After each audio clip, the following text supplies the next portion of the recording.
This is Mainframe, your daily guide through the AI chaos. What actually happened, who is winning, and how to take yourself to the next level. It is Tuesday, June 23rd, 2026. I am Nova. And I am Dex.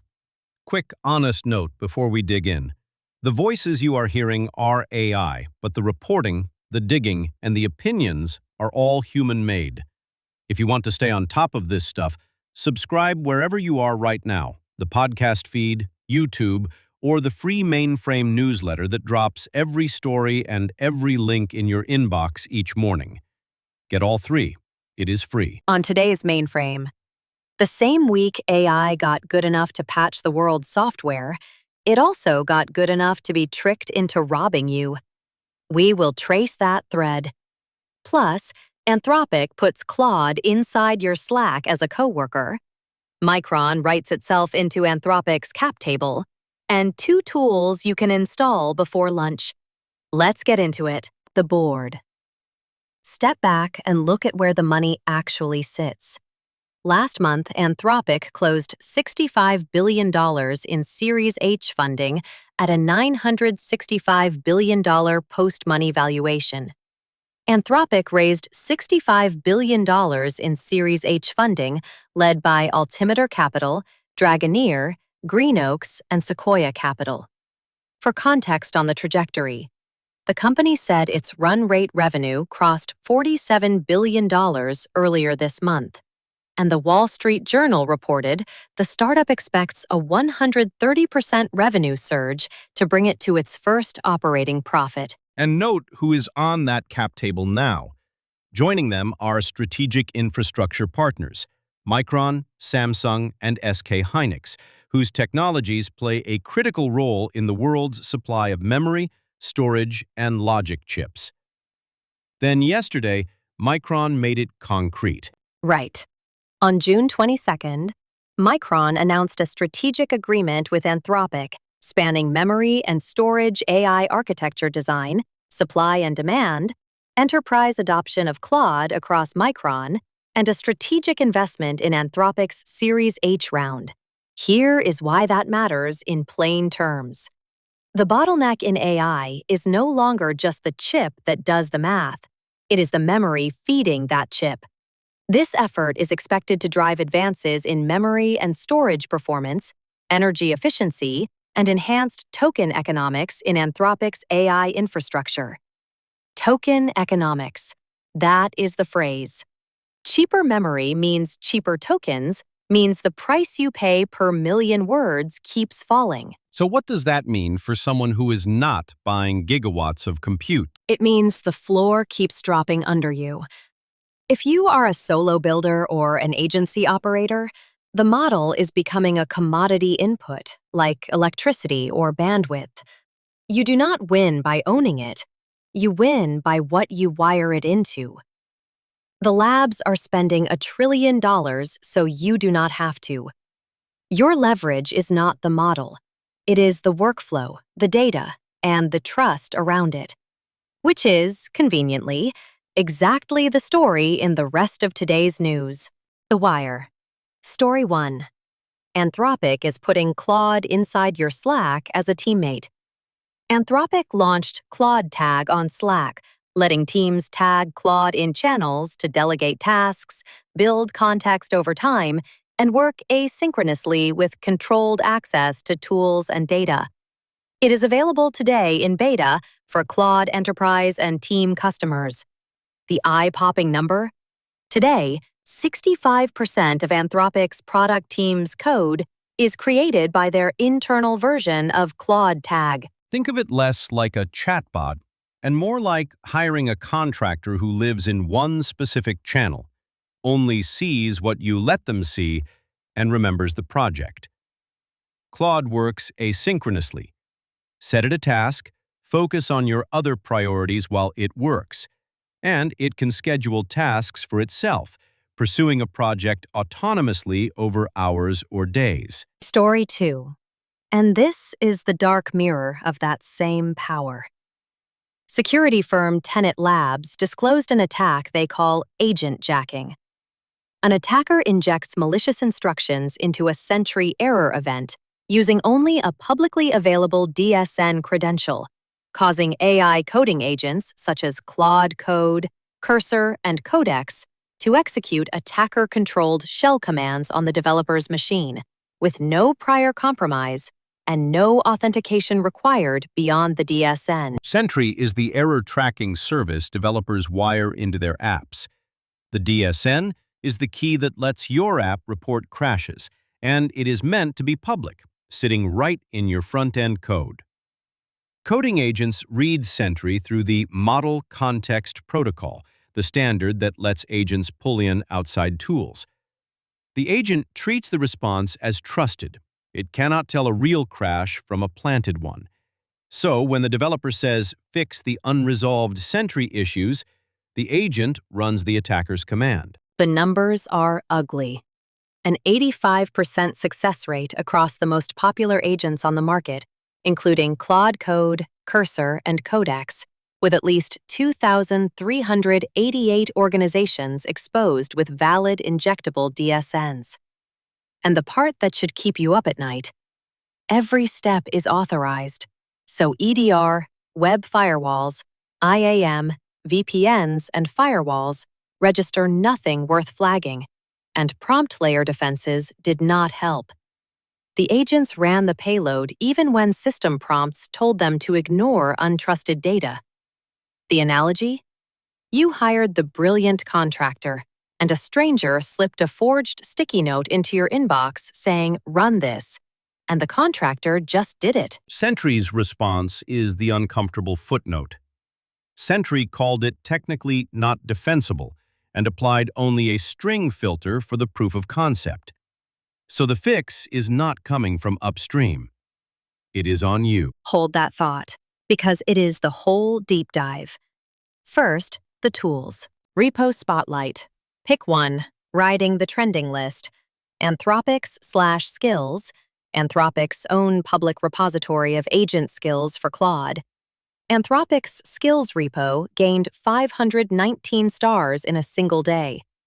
A skill is a folder with a markdown file and optional scripts that teaches Claude a repeatable procedure, so you stop re-explaining the same task. Clone it, drop a folder into your skills directory with a skill.md file describing the trigger and the steps, point Claude Code at it, and now fix our changelog or run our release checklist becomes one phrase instead of a paragraph. It turns tribal knowledge into version-controlled, shareable capability. And the hidden gem? Credit to Simon Willison, who has been hands-on with it. It is not flashy, it is files to prompt. A Python tool that concatenates a directory full of files into a single prompt for use with large language models. Install is one line. Pip install files to prompt. Then point it at a folder. Files to prompt your project / add the --c flag for clean XML-style output, and pipe it straight into your model. Instead of copy-pasting 12 files one at a time and forgetting the config, you hand the model your whole code base as one clean, structured blob. For anyone doing code review, refactors, or asking, "Why is this broken across files?" it collapses 10 minutes of clipboard gymnastics into one command. Pair it with Willison's LLM tool, and you have a full terminal pipeline. Both links are in the newsletter. You can have either one running today. Brought to you by Outpace. Today's news is one long argument that the model is not the moat. The wiring is. Outpace is a solo operator software agency, modern web and AI builds, that treats your project like a partnership instead of a ticket in a queue. While the mega agencies consolidate and you become account number 4,000, Outpace is the human on the other end who actually knows your codebase, your data, and where the bodies are buried. That is outpace.dev. If you want leverage without losing the human, start there. The deep dive. Here is the thread that has been running under everything today. In the last week, Both major labs declared that AI is now good enough to secure the world's software.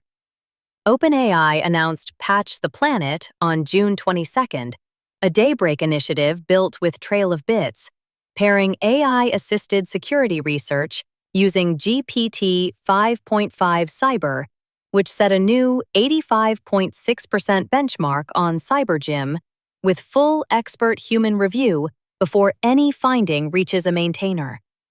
Anthropic has its parallel program, Project Glasswing. The pitch is genuinely good. A vulnerability in a widely used networking library can affect thousands of downstream systems, yet many of these projects are sustained by very small teams. Research from the Linux Foundation and Harvard found that 94% of widely used projects had fewer than 10 developers responsible for more than 90% of the code added in a year. And they were honest about the catch, which I appreciate. While frontier models are highly capable of finding and patching vulnerabilities, they also produce a high volume of false positives that can contribute to the already overwhelming backlog maintainers face. Right, so here is the tension, and it is the whole episode in one sentence. The exact same capability that lets a good guy find and fix a bug at machine speed lets a bad guy find and exploit one at machine speed.